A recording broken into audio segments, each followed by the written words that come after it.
बेड़ियां पे चल दे यार मौत ही कश्मीर की ভারত নিয়ন্ত্রিত জম্মু কাশ্মীরে পর্যটকদের ওপর সশস্ত্র বন্দুকধারীদের হামলার ঘটনায় সৌদি আরব সফর সংক্ষিপ্ত করে দেশে ফিরলেন ভারতের প্রধানমন্ত্রী নরেন্দ্র মোদি।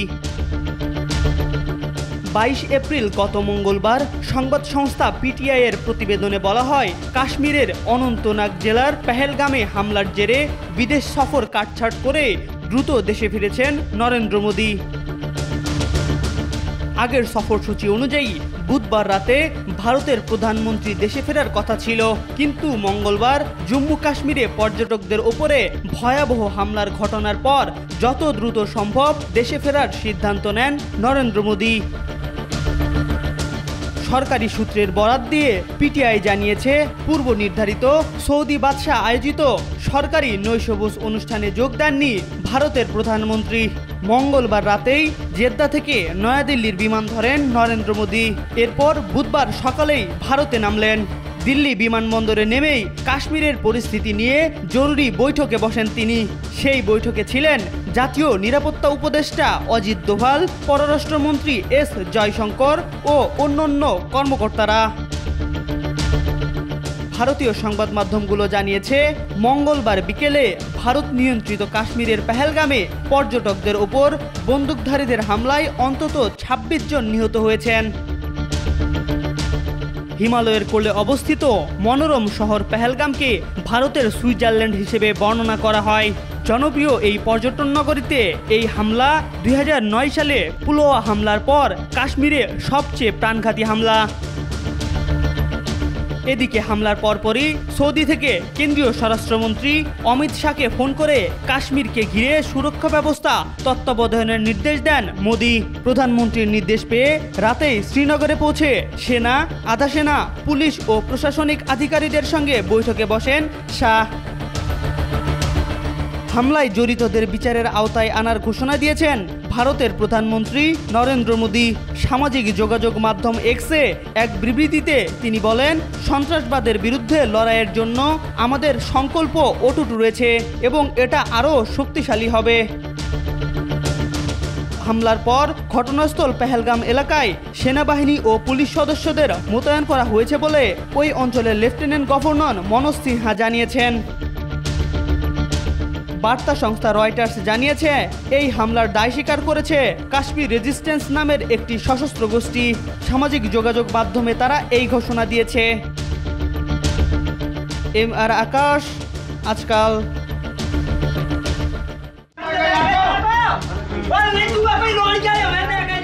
স্বামীর অবর্তমানে প্রেমিককে বাড়িতে ডেকেছিলেন তরুণী। শ্বশুরবাড়ির লোকজন টের পেতেই অর্ধলগ্ন অবস্থায় প্রেমিককে ট্রাঙ্কের ভিতর লুকিয়ে রাখেন প্রেমিকা।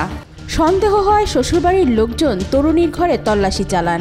এক পর্যায়ে ট্রাঙ্ক খুলতে দেখা যায় অর্ধলগ্ন অবস্থায় লুকিয়ে আছেন তরুণীর প্রেমিক। চাঞ্চল্যকর এই ঘটনাটি ঘটেছে ভারতের উত্তরপ্রদেশের আগ্রায় ফাতেহাবাদ থানা এলাকায়। ঘটনাটির একটি ভিডিও ছড়িয়ে পড়েছে সামাজিক যোগাযোগ মাধ্যমেও। মঙ্গলবার ভারতীয় গণমাধ্যম আনন্দবাজারের এক প্রতিবেদনে এ তথ্য জানানো হয়। প্রতিবেদনে বলা হয়েছে, তরুণীর স্বামী ট্রাক ড্রাইভার। ঘটনার রাতে তরুণীর স্বামী যখন বাইরে ছিলেন তখন তরুণ তার বিবাহিত প্রেমিকার বাড়িতে লুকিয়ে ঢুকে পড়েন। তরুণীর দেবর তার ঘর থেকে অদ্ভুত শব্দ শুনতে পেয়ে হতবাক হয়ে যান। ঘরে ঢুকে খুঁজতেই ট্রাঙ্ক থেকে বের করে আনা হয় প্রেমিককে। হইচই শুরু হতেই আশপাশ থেকে জড়ো হয় প্রতিবেশীরাও। তারাও তরুণকে মারধর করে।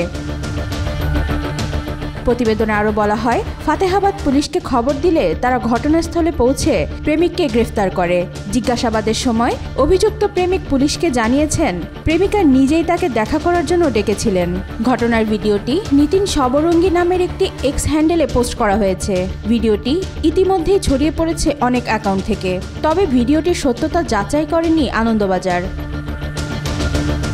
ওয়াহিদা পারভিন ঈশিতা, আজকাল। মোহাম্মদ বিন কাসিম, কুতুবুদ্দিন আইবেক, আকবর, বাবর, সম্রাট শাহজাহানদের হাতে উন্নয়নের শিখরে ওঠা ভারতে আজ মুসলিমরাই চরম নিগৃহীত। যে মুসলিমদের শাসনামল দেখে রচিত হয়েছিল সারে জাহা সে আচ্ছা হিন্দুস্তা হামারা, সেই ভারতে মুসলিমরা আজ নিপীড়িত। বাংলাদেশের প্রতিবেশী ভারত বরাবরই বলে আসছে বাংলাদেশি হিন্দুদের উপর নাকি মুসলিমরা আক্রমণ ও নির্যাতন চালাচ্ছে, কিন্তু বস্তুত পরিস্থিতি পুরোপুরি উল্টো। দু একদিন পরপরই ভারতে মুসলিমদের উপর আক্রমণের ঘটনা ঘটছে। সেই মুসলিমদের ভারতীয় ইতিহাসে অবস্থানটা কোথায় আসুন জেনে নেওয়া যাক। ভারতের ইতিহাসে মুসলমানদের অবদান একটি গুরুত্বপূর্ণ অধ্যায়। মুসলমানদের শাসনকালে ভারত উপমহাদেশের সংস্কৃতি, স্থাপত্য, বিজ্ঞান, সাহিত্য এবং অর্থনীতি উল্লেখযোগ্যভাবে উন্নত হয়। আধুনিক ভারতের ইতিহাস বলতে গেলে মুসলমানদের নাম উচ্চারণ করাটা বাধ্যতামূলক। ভারতে মুসলমানদের আগমন ঘটে আরব বণিকদের মাধ্যমে, যারা সপ্তম শতাব্দীতে উপকূলীয় অঞ্চলে বাণিজ্য করতে আসেন। খলিফা উমর আল খত্তাবের শাসনামলে প্রথম ইসলামিক অভিযাত্রা শুরু হয়। তবে ভারতের মূল ভূখণ্ডে মুসলিম শাসনের সূচনা ঘটে 711 খ্রিস্টাব্দে সিন্ধু নদীর তীরে মোহাম্মদ বিন কাসিমের অভিযানের মাধ্যমে। তিনি সিন্ধু অঞ্চল জয় করে ইসলামের প্রথম প্রভাব প্রতিষ্ঠা করেন। 1206 সালে কুতুবউদ্দিন আইবেক দিল্লি সুলতানাতের প্রতিষ্ঠা করেন, যা 1526 সাল পর্যন্ত টিকে ছিল। দিল্লি সুলতানাতের শাসনামলে ভারতীয় সমাজ ও সংস্কৃতি ব্যাপকভাবে প্রভাবিত হয়। বিশেষত স্থাপত্য, শিল্প এবং ধর্মীয় সহিংসতা বৃদ্ধি পায়। 1526 সালে পানিপথের প্রথম যুদ্ধে বাবর ইব্রাহিম লোদিকে পরাজিত করে মুঘল সাম্রাজ্যের প্রতিষ্ঠা করেন। মুঘল শাসকরা নিজেদের তুর্কি মঙ্গল বংশোদ্ভূত বলে দাবি করতেন এবং তাদের শাসনামলে ভারত উপমহাদেশে এক নতুন যুগের সূচনা ঘটে। শাহজাহানের শাসনামলে মুঘল স্থাপত্যের শ্রেষ্ঠত্ব প্রকাশ পায়। তার শাসনামলে নির্মিত তাজমহল বিশ্ববিখ্যাত একটি স্থাপত্য নিদর্শন। এটি তার প্রিয় স্ত্রী মুমতাজ মহলের স্মৃতিতে নির্মিত হয় এবং বিশ্ববাসীর কাছে মুঘল স্থাপত্য শৈলীর অন্যতম নিদর্শন হিসেবে পরিচিত। আকবর ছিলেন মুঘল সাম্রাজ্যের অন্যতম শ্রেষ্ঠ শাসক। তিনি 1556 থেকে 1605 সাল পর্যন্ত শাসন করেন। তার শাসনামলে সাম্রাজ্যের বিস্তার ও সংহতি বৃদ্ধি পায়। আকবরের প্রশাসনিক দক্ষতা, ধর্মীয় সহিংসতা এবং শিল্প সংস্কৃতির পৃষ্ঠপোষকতা সাম্রাজ্যের সাফল্যে গুরুত্বপূর্ণ ভূমিকা পালন করে। তিনি দ্বীন-ই ইলাহি নামক একটি নতুন ধর্মীয় আন্দোলন শুরু করেন, যা বিভিন্ন ধর্মের মধ্যে সহিংসতা এবং সংহতি প্রতিষ্ঠার চেষ্টা করে। মুসলিম শাসকরা ভারতের স্থাপত্য ও শিল্পে বিপুল অবদান রাখেন। কুতুব মিনার, লাল কিলা, জামা মসজিদ, ফাতেপুর সিকরি, তাজমহল সহ অসংখ্য স্থাপত্য নিদর্শন তাদের শাসনকালের উদাহরণ। মুঘল স্থাপত্যশৈলী ভারতীয় স্থাপত্যের একটি বিশেষ ধারা হিসেবে পরিগণিত হয়, যা পরবর্তীকালে বিভিন্ন স্থাপত্যের ভিত্তি হিসেবে ব্যবহৃত হয়েছে। ভারতীয় ইতিহাসে মুসলমানদের অবদান ভোলার মতো নয়। তাদের শাসনকালে ভারতীয় সমাজ, সংস্কৃতি, স্থাপত্য, সাহিত্য, বিজ্ঞান এবং প্রশাসনিক কাঠামোতে যে উন্নতি সাধিত হয়েছে তা আজও ভারতের ঐতিহ্যের অংশ হিসেবে গণ্য হয়। কিন্তু যেই ভূখণ্ডকে হিন্দুস্তান অর্থাৎ হিন্দুদের জায়গা বলা হচ্ছে, সেই জায়গার ইতিহাস, ঐতিহ্যের পরদে পরদে রয়েছে মুসলমানদের অবদান। তাওফিকুল ইসলাম, আজকাল। তাইওয়ান ইস্যুকে কেন্দ্র করে এখন চরমে চীন যুক্তরাষ্ট্র উত্তেজনা। এরই মধ্যে তাইওয়ানকে ঘিরে সামরিক প্রস্তুতি জোরদারের কার্যক্রম শুরু করেছে চীন। এমন পরিস্থিতিতেই পুরো বিশ্বকে অবাক করে দিয়ে হাইড্রোজেন ভিত্তিক ক্লিন এনার্জি বোমার পরীক্ষা চালালো চীন।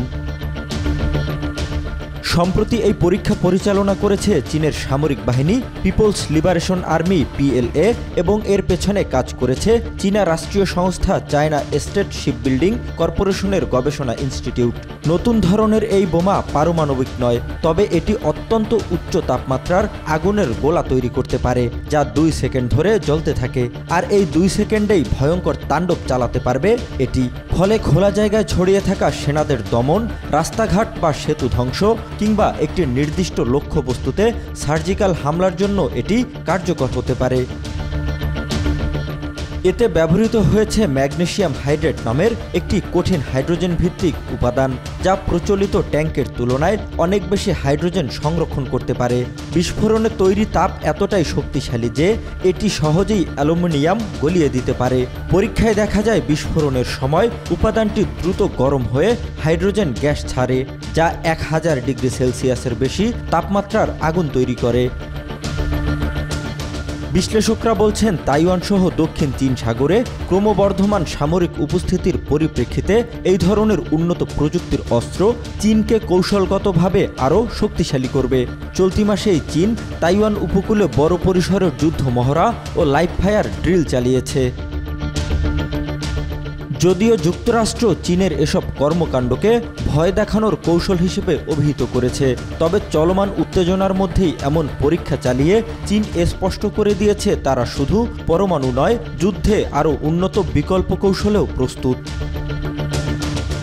জহিরুল ইসলাম, আজকাল। একজন ডক্টর ইউনূসের কাছে যেন হেরে গেল পুরো ভারত, এমনকি হিংসায় জ্বলে পুড়ে ছারখার হচ্ছে দেশটির জনগণ। সম্প্রতি বিশ্ববিখ্যাত ম্যাগাজিন টাইমসের প্রভাবশালীর তালিকায় Donald Trump, Keir Starmer, Claudia Sheinbaum ও ইলন মাস্ক সহ ঠাঁই পেয়েছেন বাংলাদেশের অন্তর্বর্তী সরকারের প্রধান উপদেষ্টা ডক্টর মোহাম্মদ ইউনূসের নাম, কিন্তু সেখানে নেই কোনো ভারতীয়দের নাম। তাতেই দাউ দাউ করে জ্বলছে ভারতীয়রা। বিশ্বজুড়ে প্রভাব বিস্তারকারী 100 ব্যক্তির তালিকা প্রকাশ করেছে বিখ্যাত মার্কিন সাময়িকী টাইমস ম্যাগাজিন। এই মর্যাদাপূর্ণ তালিকায় জায়গা করে নিয়েছেন নোবেলজয়ী অর্থনীতিবিদ ও সামাজিক উদ্যোক্তা ডক্টর মোহাম্মদ ইউনূস। শুধু অর্থনৈতিক খাতেই নয়, ডক্টর ইউনূস এই স্বীকৃতি পেয়েছেন সামাজিক পরিবর্তন ও মানবিক নেতৃত্বের প্রতীক হিসেবে। বিশেষ করে সাম্প্রতিক সময়ে তিনি বাংলাদেশের অর্থনৈতিক অঙ্গনে আলোচনার কেন্দ্রবিন্দুতে উঠে এসেছেন। ছাত্র জনতার নেতৃত্বে গণ আন্দোলনের পর একটি স্বচ্ছ ও মানবিক নেতৃত্বের প্রত্যাশায় জাতি যখন আশাবাদী, তখন ডক্টর ইউনূস হয়ে এসেছেন গণতন্ত্রের পথ প্রদর্শক হিসেবে। প্রতি বছর বিশ্বের প্রভাবশালী 100 ব্যক্তির এই তালিকা প্রকাশ করে বিখ্যাত সাময়িকীটি। 1999 সাল থেকে প্রতি বছর এই তালিকা প্রকাশিত হচ্ছে। টাইমস ম্যাগাজিনের প্রতিবেদনে ডক্টর ইউনূসের গ্রামীণ ব্যাংকের ভূমিকা, বিশ্বের বিভিন্ন প্রান্তে তার ক্ষুদ্র ঋণ মডেলের বিস্তার ও নারীর ক্ষমতায়নে তার অনন্য অবদান বিশেষভাবে তুলে ধরা হয়েছে। সাবেক মার্কিন পররাষ্ট্রমন্ত্রী হিলারি ক্লিন্টন টাইমসের জন্য লেখা তার এক প্রবন্ধে ইউনূসের ভূয়সী প্রশংসা করে বলেন, তিনি শুধু অর্থনৈতিক বিপ্লব ঘটাননি, বরং বিশ্বের প্রান্তিক মানুষের জীবনে আশার আলো জ্বালিয়েছেন। এখন তিনি আবার বাংলাদেশের গণতান্ত্রিক উত্তরণে গুরুত্বপূর্ণ ভূমিকা রাখছেন। এই স্বীকৃতি বাংলাদেশের জন্য যেমন গর্বের, তেমনি ভবিষ্যতের জন্য এক অনুপ্রেরণাও বটে। ভারতীয় সংবাদ মাধ্যম এনডিটিভির খবরে বলা হয়েছে, মার্কিন প্রেসিডেন্ট ডোনাল্ড ট্রাম্প থেকে শুরু করে টেসলার সিইও ইলন মাস্ক হয়ে বাংলাদেশের অন্তর্বর্তী সরকারের প্রধান উপদেষ্টা ডক্টর ইউনূস পর্যন্ত টাইমস ম্যাগাজিনের 2025 সালের সবচেয়ে প্রভাবশালী 100 জনের তালিকায় স্থান পেয়েছেন। তবে এবছর টাইমস ম্যাগাজিনের এই তালিকায় কোনো ভারতীয়র নাম নেই, যা গতবারের তালিকার তুলনায় বেশ অবাক করার মতো। এর আগে 2024 সালে বলিউড অভিনেত্রী আলিয়া ভাট এবং অলিম্পিয়ান কুস্তিগির সাক্ষী মালিকের মতো কয়েকজন ভারতীয় এই তালিকায় ছিলেন। ক্ষমতা গ্রহণের পর থেকেই ডক্টর মোহাম্মদ ইউনূসের প্রতিটি সাফল্যে ভারতের কাটা গায়ে নুনের ছিটা হয়ে দাঁড়াচ্ছে। তাওফিকুল ইসলাম, আজকাল।